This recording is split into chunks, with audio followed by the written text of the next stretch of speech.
അയ്യ വണക്കം. മാതൃഭൂമിയിൽ ഒരു പരിപാടിയാണ് ഈ വോട്ടർ സൈക്കിൾ ഡയറി എന്ന് പറയുന്നത്. ഇപ്പോൾ ഈ വോട്ടർ സൈക്കിൾ ഡയറിയിലെ അണ്ണൻ ബീഹാറിലെ കുഗ്രാമങ്ങളിലൂടെ ചുറ്റിത്തിരിയുകയാണ്. ഈ ബീഹാറിലെ കുഗ്രാമങ്ങളിലൂടെ ചുറ്റിത്തിരിയുമ്പോൾ എന്തെങ്കിലുമൊക്കെ കിട്ടുമല്ലോ സ്വാഭാവികമായിട്ടും. ഒരു ഭിക്ഷക്കാരനെങ്കിൽ ഒരു ഭിക്ഷക്കാരൻ്റെ അടുത്ത് ചെന്നിരുന്ന് നിതീഷ് കുമാർ മാലൂം, നെയ് മാലൂം, മോദി മാലൂം, മോദി പൈസ പൈസ പൈസ തന്നോ ഹേ എന്നൊക്കെ നമുക്ക് ചോദിക്കാമല്ലോ. ചോദിക്കുമ്പോൾ അയാൾ പൈസ നെയ് പൈസ മില്ല എന്നൊക്കെ പറയുമ്പോൾ കണ്ടോ നരേന്ദ്രമോദി ഒന്നും കൊടുത്തില്ല എന്നൊക്കെ പറഞ്ഞ് വാർത്ത അടിക്കാനുള്ള സ്കോപ്പൊക്കെ അതിഭീകരമായിട്ടുണ്ട്. സ്വാഭാവികമായിട്ട് ബീഹാറിലെ തെരഞ്ഞെടുപ്പാണ് നടക്കാൻ പോകുന്നത്. അപ്പോൾ അങ്ങനെ ഇരിക്കുന്ന സാഹചര്യത്തിൽ മാധ്യമങ്ങളൊക്കെ കൊണ്ടുപിടിച്ചുള്ള ഓട്ടത്തിലാണ്. അതേസമയം നമ്മുടെ കേരളത്തിലുള്ള സർക്കാർ എന്താണ് ചെയ്യുന്നത്? നവംബർ 1 കേരള പിറവി ദിനത്തോട് അനുബന്ധിച്ച് ഈ അതിദാരിദ്ര്യം, അതായത് നമ്മുടെ നാട്ടിൽ ഈ ദാരിദ്ര്യമുള്ള ഒരാൾ പോലും ഇനിയില്ല എന്നുള്ളതാണ് കേരള സർക്കാർ പ്രഖ്യാപിച്ചിരിക്കുന്ന കാര്യമെന്ന് പറയുന്നത്. ഇവിടെ ഇനി ദാരിദ്ര്യമില്ലടേ, ഇനി അതിദാരിദ്ര്യം തീരെയില്ല എന്ന് നമ്മുടെ മുഖ്യമന്ത്രി പിണറായി വിജയൻ പ്രഖ്യാപിച്ചു കഴിഞ്ഞു. ഇനി അദ്ദേഹത്തിൻ്റെ ഫാമിലിയിലാണോ ദാരിദ്ര്യവും അതിദാരിദ്ര്യവും തുടച്ചു നീക്കിയത് എന്നറിയില്ല, അത് വിശദമായിട്ട് പരിശോധിക്കേണ്ട ഒരു കാര്യമാണ്. പക്ഷേ പിണറായി വിജയൻ ഒരു അതിഭീകരമായിട്ട് തള്ളിയിരിക്കുന്നത് ന്യൂയോർക്കിൽ നിന്നെത്തിയ കുട്ടി കേരളത്തിലെ റോഡ് കണ്ട് ഞെട്ടി എന്നാണ്. അതിൽ എൻ്റെ ഒരു അഭിപ്രായം ഞെട്ടാനുള്ള സാധ്യതയുണ്ട്. കാരണം ന്യൂയോർക്കിൽ നിന്നെത്തിയ കുട്ടി കേരളത്തിലെ റോഡിലെ കുഴി കണ്ട് ചിലപ്പോൾ ചന്ദ്രനിലെത്തി എന്ന് കരുതിയാണെങ്കിലോ ഞെട്ടിയത്. അതുകൊണ്ട് അദ്ദേഹം പറയുന്ന കാര്യത്തിൽ കുറച്ച് വസ്തുതാപരമായിട്ടുള്ള കാര്യങ്ങളുണ്ട് എന്നാണ് ഈ കാര്യത്തിൽ ഞാൻ മനസ്സിലാക്കുന്നത്. അതുപോലെ തന്നെയാണ് ഈ അതിദാരിദ്ര്യത്തിൻ്റെ കേസ് എന്ന് പറയുന്നത്. അപ്പോൾ നമ്മുടെ ഈ കേരളത്തിൻ്റെ കാര്യം പറയുമ്പോൾ യൗമാരെല്ലാം എന്തു പറഞ്ഞാൽ ഈ ബീഹാറിലോട്ട് ഓടുന്ന കാഴ്ച നമുക്ക് കാണാനായിട്ട് സാധിക്കും. ഇതിൽ എനിക്ക് ദശമൂലം ദാമു പറയുന്നത് പോലെ യൗമാരോടൊക്കെ പറയുള്ളൂ, നീ പന്നിയെ ഞാൻ ഇന്ന് കഴുത്ത് കഴിച്ച് കൊന്നുകളയും. അതായത് നീ എന്തിനു പറഞ്ഞാലും ഉടനെ അമേരിക്കയിൽ പോകുന്നത്, ഇവിടെ നില്ലടാ എന്ന് പറയുന്നത് പോലെയാണ് കാര്യങ്ങളുടെ കിടപ്പെന്ന് പറയുന്നത്. അപ്പോൾ നമ്മൾ ഈ വോട്ടർ സൈക്കിൾ ഡയറിയിലെ അണ്ണൻ ഒരു ഗ്രാമത്തിലൂടെ കടന്നു പോകുമ്പോൾ ഒരു കുഗ്രാമമാണ്. ആ ഗ്രാമത്തിലൂടെ കടന്നു പോകുമ്പോൾ അതിരൂക്ഷമായിട്ടുള്ള ഗന്ധം ആ ഗ്രാമത്തിൽ ചില ഭാഗത്ത് നിന്നൊക്കെ ഇങ്ങനെ അടിക്കുന്നു. അപ്പോൾ അതിരൂക്ഷമായിട്ടുള്ള ഗന്ധം അടിക്കുന്നു. അവിടെ വണ്ടി നിർത്തുന്നു, പുറത്തിറങ്ങുന്നു, മൂക്ക് പൊത്തി കഴിഞ്ഞ ശേഷം അവിടെയുള്ള ജനങ്ങൾ കക്കൂസിൽ പോകുന്നത് ഈ വെളിം പ്രദേശത്താണ്. ഈ ജനങ്ങളുടെ വീട്ടിലൊന്നും കക്കൂസില്ല. അപ്പോൾ വെളിം പ്രദേശത്ത് കക്കൂസ് പോകുന്ന ഈ ജനങ്ങളുടെ ഈ സംഭവം ചേട്ടനെടുത്ത് ഗംഭീരമായിട്ടുള്ളൊരു റിപ്പോർട്ടാക്കുന്നു.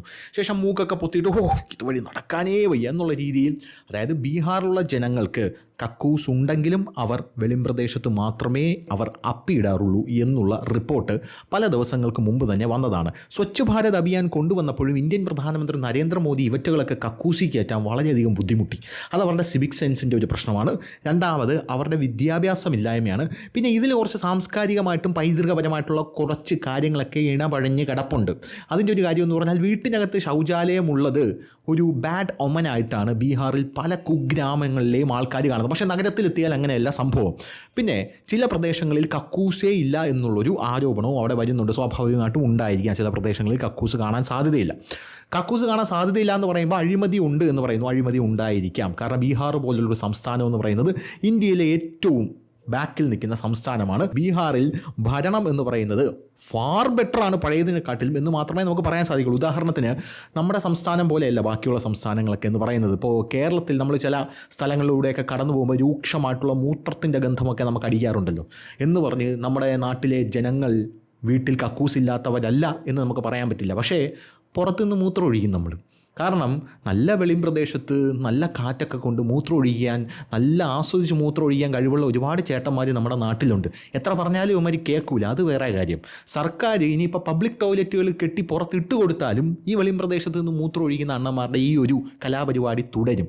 അത് വെച്ച് കുറേ കോമഡികളൊക്കെ ഇറങ്ങിയിട്ടുണ്ട്. അതായത് റോഡിൽ നിന്ന് കിസ് ചെയ്യാൻ പാടില്ല അമേരിക്കയെ പോലെ, പക്ഷേ മൂത്രം ഒഴിക്കാം. അമേരിക്കയിൽ നേരെ തിരിച്ചാണ്. അമേരിക്കയിൽ റോഡിൽ നിന്ന് കിസ് ചെയ്യാം, പക്ഷേ മൂത്രം ഒഴിക്കാൻ പറ്റില്ല എന്നുള്ള പല കോമഡികളും കൗണ്ടറൊക്കെ ഇറങ്ങിയ ഒരു സാഹചര്യമൊക്കെ ഉണ്ടായിരുന്നു. അപ്പോൾ ബീഹാറിലെ അണ്ണൻ ഈ കാര്യങ്ങളൊക്കെ എടുത്ത് മുന്നോട്ടേക്ക് പോവുകയാണ്.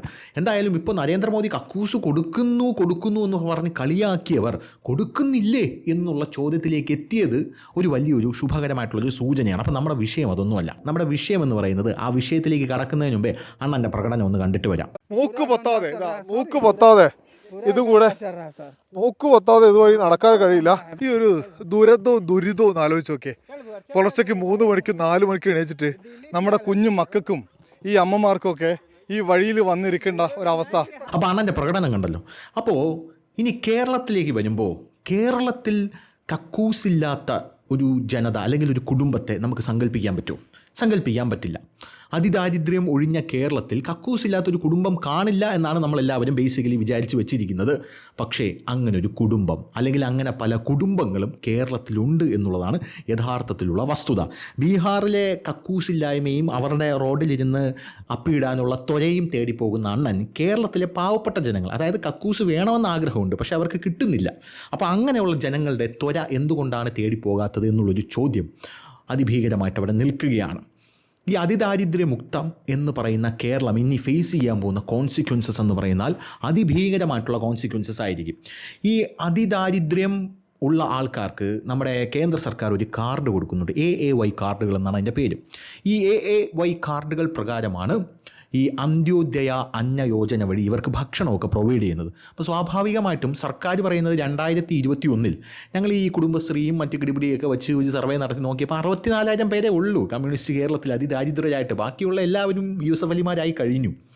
അപ്പോൾ ഈ അതിദാരിദ്ര്യമുള്ള ഈ 64,000 പേരെയും നമ്മൾ അതിദാരിദ്ര്യത്തിൽ നിന്ന് മുക്തമാക്കാൻ ശ്രമിക്കുകയാണ്. അപ്പോൾ എന്താണ് ഈ അതിദാരിദ്ര്യത്തിൻ്റെ മാനദണ്ഡം എന്ന് പറയുമ്പോൾ വീടില്ലാത്തവർ, കഴിക്കാൻ ഭക്ഷണമില്ലാത്തവർ, കുടിക്കാൻ വെള്ളമില്ലാത്തവർ, ഉടുക്കാൻ വസ്ത്രമില്ലാത്തവർ, അപ്പോൾ ഇങ്ങനെയുള്ള ആൾക്കാരൊക്കെയാണ് അതിദാരിദ്ര്യത്തിൻ്റെ ലിസ്റ്റിൽ വരുന്നത്. അപ്പോൾ ഇപ്പോൾ കേരളത്തിൽ അങ്ങനെ ആരുമില്ല. എല്ലാവർക്കും കേരളത്തിൽ വീടുകളുണ്ട്, പിന്നെ ഭക്ഷണമുണ്ട് കഴിക്കാൻ, വീട്ടിൽ കക്കൂസുണ്ട്, പിന്നെ കുടിക്കാനായിട്ട് വെള്ളമുണ്ട്, അങ്ങനെ പല പല കാര്യങ്ങളും ഉണ്ട്. പിന്നെ എല്ലാവരും, അതായത് ഈവൻ ഒരു കൊച്ചുകുട്ടി പോലും കേരളത്തിൽ മ്യൂച്വൽ ഫണ്ടുകളും ഷെയർ മാർക്കറ്റിലൊക്കെ നിക്ഷേപിച്ച് അങ്ങനെ കുതിച്ചുകൊണ്ടിരിക്കുകയാണ് കേരളം. അപ്പോൾ ഇങ്ങനത്തെ ഒരു സാഹചര്യത്തിൽ 64,000 പേര് മാത്രമേ ഉള്ളൂ. അവരെ നമ്മൾ കരകയറ്റി കഴിഞ്ഞു എന്നാണ് സർക്കാർ ഉദ്ദേശിക്കുന്നത്. പക്ഷേ കഴിഞ്ഞ ദിവസം ഒരു ആദിവാസി ഊരിലെ ഒരാളുടെ ഒരു വെളിപ്പെടുത്തൽ പുറത്തു വന്നിരുന്നു. അതായത് കേരളപ്പിറവി ദിനത്തിൽ നമ്മുടെ സർക്കാർ പ്രഖ്യാപിച്ച ഈ കാര്യത്തിൻ്റെ പൊള്ളത്തരങ്ങൾ തുറന്നു കാട്ടിയിട്ട് ആദ്യ ആദിവാസി വിഭാഗത്തിലെ MBA ബിരുദധാരി രംഗത്തെത്തിയിരിക്കുകയാണ്. അദ്ദേഹത്തിൻ്റെ പേര് മണിക്കുട്ടൻ എന്നാണ്.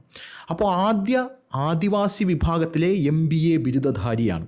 ഒന്ന് ആലോചിച്ച് നോക്കണം. 60 കൊല്ലമായി നമുക്ക് സ്വാതന്ത്ര്യം കിട്ടിയിട്ട് ഇവിടെയുള്ള ദളിത് സമൂഹത്തിൻ്റെ എല്ലാം ഉന്നമനത്തിനു വേണ്ടി പ്രവർത്തിക്കുന്ന, ഷെഡ്യൂൾഡ് ട്രൈബ്, ഷെഡ്യൂൾഡ് കാസ്റ്റിൻ്റെ എല്ലാം ഉന്നമനത്തിനു വേണ്ടി പ്രവർത്തിക്കുന്ന ആൾക്കാരെ വഴിമുട്ടിയിട്ട് കേരളത്തിൽ നടക്കാൻ പാടില്ല. ഇത് പറഞ്ഞു വരുമ്പോൾ വേറൊന്നുമല്ല, ഈ ദളിത് സമൂഹത്തിന് വേണ്ടി ഞാൻ പ്രവർത്തിക്കുന്നു എന്ന് പറയുന്ന ആൾക്കാരുടെയൊക്കെ ലക്ഷ്യമെന്ന് പറയുന്നത് നമ്മുടെ നിഷാൻ ഇൻസ്റ്റാഗ്രാമിലൂടെ കലാപം ഉണ്ടാക്കാൻ ശ്രമിച്ചില്ലേ നിഷാൻ, അതായത് ഫലസ്തീൻ കുട്ടികളുടെ കൂടെയാണ് ഞാൻ, അഖിൽ മാരാറെ എന്ന് പറഞ്ഞ് നിനക്കില്ലേടാ കുട്ടികൾ, എടാ നിനക്കില്ലേടാ എന്ന് പറഞ്ഞ് വിളിച്ചിട്ട് അവൻ്റെ ഓഡിയോ ക്ലിപ്പ് പുറത്തു വന്നല്ലോ. അതായത് ഞാനിത് പറയുമ്പോൾ എനിക്ക് അവിടെ കുറച്ച് ഫോളോവേഴ്സ് കൂടും, അത് കഴിഞ്ഞ് ഇനി ഞാൻ അപ്പുറത്ത് പോയി എന്നെ ആരെങ്കിലും ആക്രമിച്ചെന്ന് പറഞ്ഞ് കരയും, അപ്പോൾ ഒരു ദയ വരുമല്ലോ, അപ്പോൾ അതുവഴിയും എനിക്ക് കുറച്ച് ഫോളോവേഴ്സ് കൂടും. അങ്ങനെ ഈ ദളിത് സമൂഹത്തിലെ ആൾക്കാരുടെ ഈ വിഷയങ്ങളൊക്കെ ഏറ്റെടുക്കുന്ന ആൾക്കാരുടെയും ലക്ഷ്യം സമാനമാണ്. അതായത് ഒരു ഫെയിം വേണം, കുറച്ച് ഫോളോവേഴ്സ് കയറണം, നാട്ടിൽ അറിയപ്പെടുന്ന ഒരു സാംസ്കാരിക നായകർ ആകണം. ഇതാണ് ഇവറ്റകളുടെയൊക്കെ ലക്ഷ്യം. അല്ലാതെ ദളിത് സമൂഹത്തിനെ പിടിച്ചങ്ങ് ഉദ്ധരിക്കണമെന്നുള്ള ഒരു ലക്ഷ്യവും ഇവറ്റകൾക്കില്ല എന്നുള്ളതാണ് പരമമായിട്ടുള്ള വസ്തുത. അങ്ങനെ ഉള്ള ആൾക്കാരെ നാട്ടുകാർ അറിയത്തുമില്ല. അതാണ് ഈ വേടനെ പോലുള്ള ആൾക്കാരൊക്കെ പെട്ടെന്ന് ഉയർന്നു വരുന്നത്. ഇവൻ്റെയൊക്കെ പ്രധാനപ്പെട്ട ഉദ്ദേശം എന്ന് പറയുന്നത് ദളിത് സമൂഹത്തെ ഉദ്ധരിക്കലല്ല, മറിച്ച് ആ സമൂഹത്തിൽ ഒട്ടിപ്പറ്റി നിന്ന് അട്ടയായി ചുരുണ്ടുകൂടി അതിൻ്റെ രക്തമൂറ്റി കുടിച്ച് ജീവിക്കുക എന്നുള്ളതാണ്. നമ്മുടെ മഹാഭാരതത്തിൽ കർണൻ എന്ന് പറഞ്ഞ ഒരു ക്യാരക്ടറുണ്ട്. അപ്പോൾ എല്ലാവർക്കും കർണനോട് ഭയങ്കരമായിട്ടുള്ള ഒരു സഹതാപമുണ്ട്. പക്ഷേ കൃഷ്ണൻ കർണനെ വധിക്കാൻ നേരത്ത് കർണൻ ചോദിക്കും, ഞാൻ ആരോടും ഒരു തെറ്റും ചെയ്തിട്ടില്ലല്ലോ കൃഷ്ണ, ഞാനിങ്ങനെ ഒരു സൂതപുത്രനായിട്ട് ജനിച്ചത് എൻ്റെ കുഴപ്പമാണോ, എന്നെ സമൂഹം അകറ്റി നിർത്തിയില്ലേ കൃഷ്ണ, എന്നെ എന്തിനാണ് ഇത്തരത്തിൽ സമൂഹം പീഡിപ്പിച്ചത് കൃഷ്ണ എന്ന് ചോദിക്കുമ്പോൾ കൃഷ്ണൻ പറയുന്ന ഒരു ഡയലോഗുണ്ട്, എടേ കുട്ടാ ആരോടും ഒരു തെറ്റും ചെയ്തില്ല, പക്ഷേ ഒരു സ്ത്രീയെ പബ്ലിക്കായിട്ട് അവളുടെ തുണി വലിച്ചു പറിക്കുന്നത് ഏത് തരത്തിലുള്ള ധർമ്മമാണ് എന്ന് നീ ഒന്ന് ചിന്തിച്ചു നോക്ക്. അപ്പോൾ കർണൻ അവിടെ ഒന്ന് സൈലൻ്റ് ആവും. എന്നിട്ട് പറയും, നീ പറയുന്നത് നീ ഒരു സൂതപുത്രനാണ്, അതായത് നീ ഏറ്റവും സമൂഹത്തിൻ്റെ താഴെത്തട്ടിൽ ജനിച്ച് വളർന്ന ഒരാളാണെന്നാണ് നീ പറയുന്നത്. ശരി, നീ ദുര്യോധനൻ്റെ കൂടെ വന്ന് കൂട്ടുകൂടി, ഇതുകൊണ്ട് നിൻ്റെ സമൂഹത്തിന് എന്തെങ്കിലും ഉയർച്ച ഉണ്ടായോ? അവരിപ്പോഴും അതുപോലെ തന്നെയാണ്, അതേ അട്രോസിറ്റീസ് സഹിച്ച് അതുപോലെയാണ് കിടക്കുന്നത്. പക്ഷെ നിനക്ക് കഴിവുണ്ടായിരുന്നു ആ സമൂഹത്തിനെ പിടിച്ചുയർത്താൻ. പക്ഷെ നീ എന്ത് ചെയ്തു? നീ വന്നു ദുര്യോധനൻ്റെ പിടുക്കും താങ്ങി അവൻ്റെ കൂടെ നിന്നു, നിൻ്റെ സ്വാർത്ഥ താല്പര്യങ്ങൾക്ക് വേണ്ടി നിന്നു. അതായത് നിനക്കുണ്ണണം, നിനക്കുടുക്കണം, നിനക്കുറങ്ങണം, നിനക്ക് ദുര്യോധനൻ പ്രൊവൈഡ് ചെയ്യുന്ന പല കാര്യങ്ങളും നീ അനുഭവിച്ച് മുന്നിലോട്ട് പോയി. അതുകൊണ്ട് നിൻ്റെ സൂത സമൂഹത്തിന് എന്താണ്? ആ സൊസൈറ്റി ഉയർന്നു വന്നോ? ഇല്ല. ആ സൊസൈറ്റിയുടെ പേരും പറഞ്ഞ് നീ ഉയർന്നു. ഇപ്പോഴും നീ ആ സൊസൈറ്റിയുടെ പേര് പറയുകയാണ്. ഇപ്പോഴും നീ പറയുന്നത് ആ സൊസൈറ്റിയാണ് എൻ്റെ കൃഷ്ണ, ആ സൊസൈറ്റിയാണ്, ആ സൊസൈറ്റിയിൽ നിന്നാണ് ഞാൻ വരുന്നത്. അതുകൊണ്ട് ഇപ്പം ഏത് സൊസൈറ്റിയിലുള്ള ആളെക്കാട്ടിലും ശക്തിയും ബുദ്ധിയും യുക്തിയും പണവും നിൻ്റെ കയ്യിലുണ്ട്. എന്നിട്ട് ആ സൊസൈറ്റി, നീ പറയുന്ന ഈ സൊസൈറ്റി, അതുകൊണ്ട് നിനക്ക് എന്തെങ്കിലും ഒരു ഗുണമുണ്ടായോ എന്നുള്ളൊരു ചോദ്യം കൃഷ്ണൻ ചോദിക്കുമ്പോൾ ഇവൻ പറയും കൊന്നോളൂ എന്ന് പറഞ്ഞ് കർണൻ തല ഇങ്ങനെ കുമ്പിട്ട് കൊടുക്കുന്ന കാഴ്ചയാണ് കാണാനായിട്ട് സാധിച്ചത്. അപ്പോഴാണ് കൃഷ്ണൻ അർജുനോട് പറയണത് അവൻ്റെ കഴുത്ത് നോക്കിയ അടിയടാന്ന് പറയും മിസൈൽ. അങ്ങനെയാണ് കർണനെ കൊല്ലുന്നത്. കർണൻ ആ തെറ്റ് കറക്റ്റായിട്ട് മനസ്സിലായി. അപ്പോൾ അതുപോലെയാണ് ഇവിടെയുള്ള പല ആൾക്കാരുടെയും ദളിത് സ്നേഹം എന്ന് പറയുന്നത്. അത് ഇവരുടെ ഒരു ഉന്നമനത്തിന് വേണ്ടിയിട്ടാണ് ഇവർ ദളിത് സ്നേഹത്തെ എടുത്ത് മുന്നിലേക്ക് വെക്കുന്നത്. അപ്പോൾ ഇദ്ദേഹം പറയുന്ന സംഭവം എന്ന് പറഞ്ഞാൽ, അതായത് ഈ MBA ബിരുദധാരി പറയുന്ന സംഭവം മലമൂത്ര വിസർജനം നടത്താനുള്ള അടിസ്ഥാന സൗകര്യം പോലുമില്ല. രാത്രിയാകണം മലമൂത്ര വിസർജനം നടത്തണമെങ്കിൽ ഈ ആദിവാസി ഊരുകളിൽ കാന്താരി തൈ വയ്ക്കാൻ പോലുള്ള ഭൂമിയോ വെള്ളമോ വെളിച്ചമോ നമ്മുടെ ഊരുകളിലില്ല എന്ന് പറയുകയാണ്. ഇപ്പോൾ സുരേഷ് ഗോപി കഴിഞ്ഞ ദിവസം ഒരു പ്രസ്താവന നടത്തിയില്ല. കഴിഞ്ഞ ദിവസമല്ല, അദ്ദേഹം MP ആയിരുന്നപ്പോൾ അദ്ദേഹം ഈ വയനാട്ടിലെ ആദിവാസി ഊരുകളിൽ ഇടമലക്കുടി അടക്കമുള്ള അദ്ദേഹം പറയുന്നത് നമ്മൾ കേട്ടതാണ്. അദ്ദേഹം എവിടെ നിന്ന് പറയുന്ന പാർലമെൻറ്റിൽ നിന്ന് സർ ഇടമലക്കുടി എന്നൊക്കെ പറയുന്നത്, അവിടെയൊക്കെ അദ്ദേഹം ചെയ്ത പ്രവർത്തനങ്ങൾ, കാരണം അദ്ദേഹം ചെയ്ത ഓരോ കാര്യങ്ങൾ, എന്നിട്ടാണ് അദ്ദേഹം പറഞ്ഞത് ഈ ഷെഡ്യൂൾഡ് കാസ്റ്റ് പട്ടികജാതി പട്ടിക വിഭാഗക്കാരെ ഉദ്ധരിക്കാനായി പട്ടികജാതിക്കാർ തന്നെ അവരുടെ മന്ത്രിമാരാകരുത്, കാരണം അതിലൊരു അനീതിയുണ്ട് എന്ന് അദ്ദേഹം പറയുകയാണ്. അതായത് നീ പട്ടികജാതിക്കാരനാണ്, അതുകൊണ്ട് നീ എന്ത് ചെയ്യണം, നിൻ്റെ വകുപ്പെന്ന് പറഞ്ഞാൽ പട്ടികജാതി വകുപ്പാണ്, അങ്ങനെ വേണ്ട. നീ എന്ത് ചെയ്യണം, നീ വലിയ വലിയ വകുപ്പുകൾ ഭരിച്ചോ, വേണമെങ്കിൽ ആഭ്യന്തരമന്ത്രിയോ മുഖ്യമന്ത്രിയോ ആയിക്കോ, ഇത് ഭരിക്കാൻ ജാതിവശാൽ ഒരു ഉന്നത കുലജാതൻ വരണം എന്നാണ് സുരേഷ് ഗോപി പറയുന്നത്. അവിടെ ജാതിവശാൽ എന്ന് പറഞ്ഞ വാക്ക് കിടപ്പുണ്ട്. ആ ജാതിവശാൽ ഉന്നത കുലജാതൻ പുള്ളി വരണം. അതായത് ഇനി അവർ നോക്കട്ടെ ഇവരുടെ കാര്യം. അത് ആക്ച്വലി ഒരു പ്രായച്ചിത്തം കൂടെയാണ്. ആ ഒരു എത്ര ബ്യൂട്ടിഫുൾ ആയിരുന്നു അദ്ദേഹത്തിൻ്റെ വാക്കുകൾ. പക്ഷേ നമ്മുടെ കേരളത്തിലെ ഈ വൃത്തികെട്ട അലവലാതി മാധ്യമങ്ങൾ അത് എങ്ങനെയാണ് വളച്ചൊടിച്ചത്. അപ്പോൾ അതാണ് കാര്യമെന്ന് പറയുന്നത്. അപ്പോൾ ഇപ്പോൾ നമുക്കറിയാൻ സാധിക്കുന്നത് ഈ വെള്ളമോ വെളിച്ചമോ ഊരുകളിലില്ല എന്ന് അദ്ദേഹം പറയുന്നു. അതായത് വെളിച്ചം പോലും ഇല്ല. പ്രധാനമന്ത്രി ജൽജീവൻ മിഷനുണ്ട്, പ്രധാനമന്ത്രിയുടെ വൈദ്യുതി കൊടുക്കാനുള്ള പല മിഷനും ഉണ്ട്. അപ്പോൾ ഇതൊന്നും അവിടെ എത്തിയിട്ടില്ല എന്നുള്ളതാണ്. അപ്പോൾ ഇതെല്ലാം വേണമെങ്കിൽ വകുപ്പ് മന്ത്രിക്ക് മറ്റെങ്ങോട്ടും പോകേണ്ട ആവശ്യമില്ല. ഇതെല്ലാം കാരണമെങ്കിൽ ഇങ്ങോട്ടേക്ക് വന്നാൽ മതി, കക്കൂസ് പോലും ഇല്ല എന്നാണ് ഇദ്ദേഹം പറയുന്നത്. പോരാത്തതിന് ഇതെല്ലാം മുന്നിൽ കണ്ടിട്ടും ഒരു കോമാളിയെപ്പോലെ ഈ പ്രഹസനങ്ങൾക്കൊക്കെ വേണ്ടി നിന്ന് കൊടുക്കുകയാണെന്നും മണിക്കുട്ടൻ കുറ്റപ്പെടുത്തി എന്നുള്ള റിപ്പോർട്ട് വരുന്നുണ്ട്. കേരളത്തിലെ ഏറ്റവും കൂടുതൽ ജനസംഖ്യയുള്ള ഏറ്റവും പിന്നോക്കാവസ്ഥയിലുള്ള സമുദായത്തിനിടയിലാണ് താൻ പ്രവർത്തിക്കുന്നത്. അടിയ, പണിയ, കാട്ടുനായിക്ക, ഊരാളി, വെട്ടുകുറുമ പോലുള്ള വിഭാഗമാണ് ഇതിൽ ഉൾപ്പെടുന്നത്.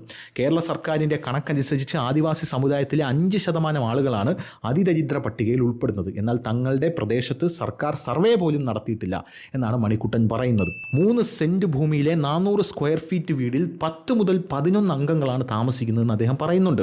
ഇതിൽ തിങ്ങിപ്പാർക്കുകയാണ്. ഇത്തരത്തിലുള്ള 5 വീടുകളാണ് ഒരു ഊരിൽ ഉണ്ടാകുക. 5 വീടുകളിൽ ഓരോ കുടുംബത്തിനും ഒരു റേഷൻ കാർഡ് മാത്രമേ ഉണ്ടാകുകയുള്ളൂ. അങ്ങനെ നോക്കിയാലും ഒരു കുടുംബത്തിലേക്ക് 30 കിലോയിലധികം കൂടുതൽ അരി ലഭിക്കില്ല. കുടുംബങ്ങൾക്ക് ഇത് 2 ആഴ്ചത്തേക്ക് പോലും തികയില്ല. എന്നാൽ 1 മാസം വരെ ആ അരി ഉപയോഗിച്ച് തള്ളി നീക്കാൻ കുടുംബങ്ങൾ ശ്രമിക്കും എന്നാണ് അദ്ദേഹത്തിൻ്റെ വെളിപ്പെടുത്തൽ. ഗർഭിണികളുണ്ട്. പെൺകുട്ടികൾ പോഷകാഹാരക്കുറവ് മൂലം മരിക്കുന്നതിനെക്കുറിച്ച് വിലയിരുത്താൻ പഠനങ്ങൾ നടത്തിയെങ്കിലും അതിൻ്റെ റിപ്പോർട്ട് ഇതുവരെ പുറത്തു വന്നിട്ടില്ല, പൂഴ്ത്തി എന്നും പറയുന്നുണ്ട്. ദരിദ്രമല്ലെന്ന് പ്രഖ്യാപിക്കുമ്പോൾ റേഷൻ വെട്ടിച്ചുരുക്കാനുള്ള സാധ്യമായ ഗുരുതര ഭക്ഷ്യക്ഷാമത്തിലേക്ക് തള്ളിവിടുമെന്ന ആശങ്കയും ഇവർ പങ്കുവയ്ക്കുന്നുണ്ട്. അതായത് ഈ പട്ടിണി സമുദായത്തിൽപ്പെട്ട 95% കുടുംബക്കാർക്കും സ്വന്തമായി ഭൂമിയില്ലെന്നും അദ്ദേഹം പറയുന്നു. ഇപ്പോൾ സംഭവിക്കാൻ പോകുന്നത് വേറൊന്നുമല്ല. ഇപ്പോൾ സംഭവിക്കാൻ പോകുന്നത് ഈ ദരിദ്രരില്ല എന്ന് പറയുമ്പോൾ ഈ അന്ത്യോദയ അന്ന യോജന പദ്ധതിയും AAY കാർഡുകളും നമ്മുടെ കേന്ദ്ര സർക്കാർ അങ്ങ് നിർത്തലാക്കും. ദരിദ്രരില്ലല്ലോ, അതിദരിദ്രരില്ലല്ലോ. അതുകൊണ്ട് അങ്ങനെ നിർത്തലാക്കി കഴിഞ്ഞാൽ അവർക്ക് ലഭിക്കുന്ന ഭക്ഷണം പോലും പിന്നെ കിട്ടില്ല. അപ്പോൾ ഇവരെന്ത് ചെയ്യും? സ്വാഭാവികമായിട്ടും മരണത്തിന് കീഴടങ്ങേണ്ടി വരും. അതല്ലാതെ അവർക്കൊന്നും ചെയ്യാൻ സാധിക്കില്ല. നമ്മുടെ സർക്കാരിന് എപ്പോഴും വോട്ട് കിട്ടിക്കൊണ്ടേയിരിക്കും. പിന്നെ ഈ ആദിവാസി ഊരുകളിൽ നടക്കുന്ന മരണം എത്രത്തോളമാണ്, അവിടെയുള്ള ആൾക്കാർക്കുണ്ടാകുന്ന പോഷകാഹാരക്കുറവ് എന്താണ്, ഇതൊന്നും ഈ ഷർട്ട് ചുളിയാതെ പണിയെടുക്കുന്ന ദളിത് ആക്ടിവിസ്റ്റുകൾക്ക് മനസ്സിലാവില്ല എന്നുള്ളത് വേറെ. അവർ ഷർട്ട് ചുളിയാതെ പണിയെടുക്കുന്ന, അവരുടെ പണി നടക്കുന്നതെന്ന് പറഞ്ഞാൽ യഥാർത്ഥത്തിൽ ഈ TV സ്ക്രീനിൻ്റെ മുമ്പിലാണ്. യഥാർത്ഥത്തിൽ എന്താണ് അവരുടെ പണി? സംഘപരിവാറിനെ കുറ്റം പറയുക. ഞാനൊരു അംബേദ്കർ ആണെന്ന്, അംബേദ്കറൈറ്റ്, അതാണ് ഇപ്പോഴത്തെ ഫ്രീക്ക് പേര്, അംബേദ്കറൈറ്റ് ആണെന്ന് പ്രഖ്യാപിക്കുക. ശേഷം അംബേദ്കറുടെ 2 കോട്ടുകൾ അങ്ങ് വായിക്കുക. ഞാനൊരു പുരോഗമന നവോത്ഥാന നവയുഗ സിംഗമാണെന്ന് നാട്ടുകാരെ കൊണ്ട് പറയിപ്പിക്കുക. അതും പറഞ്ഞ് 10 വേദികൾ ഉണ്ടാക്കുക. ആ വേദികളിൽ ചെന്ന് നിന്ന് സംഘപരിവാറിനെ 10 കുറ്റം പറയുക, UDFനെ 10 കുറ്റം പറയുക, നാട്ടുകാരെ സവർണ മേധാവിത്വത്തെ പറ്റി കുറ്റം പറയുക, ബ്രാഹ്മണിക്കൽ ഹെജിമണിയെ 10 കുറ്റം പറയുക. അപ്പോഴും ഇവിടെ അടുപ്പ് പുകയാതെ ആദിവാസി ഊരുകളിൽ ഷെഡ്യൂൾഡ് ട്രൈബിൽപ്പെട്ട ആൾക്കാർ വിശന്ന് വലഞ്ഞ് മരിക്കുന്നൊരു സാഹചര്യം ഉണ്ടായിക്കൊണ്ടേയിരിക്കും. അവരെ ആര് ഉദ്ധരിക്കും? അപ്പോൾ അവരെ ഉദ്ധരിക്കാനാണ് ഈ സുരേഷ് ഗോപിയെ പോലുള്ള ആൾക്കാർ വരുന്നത്. അപ്പോൾ അയാളെയും കുറ്റം പറയുകയാണ്.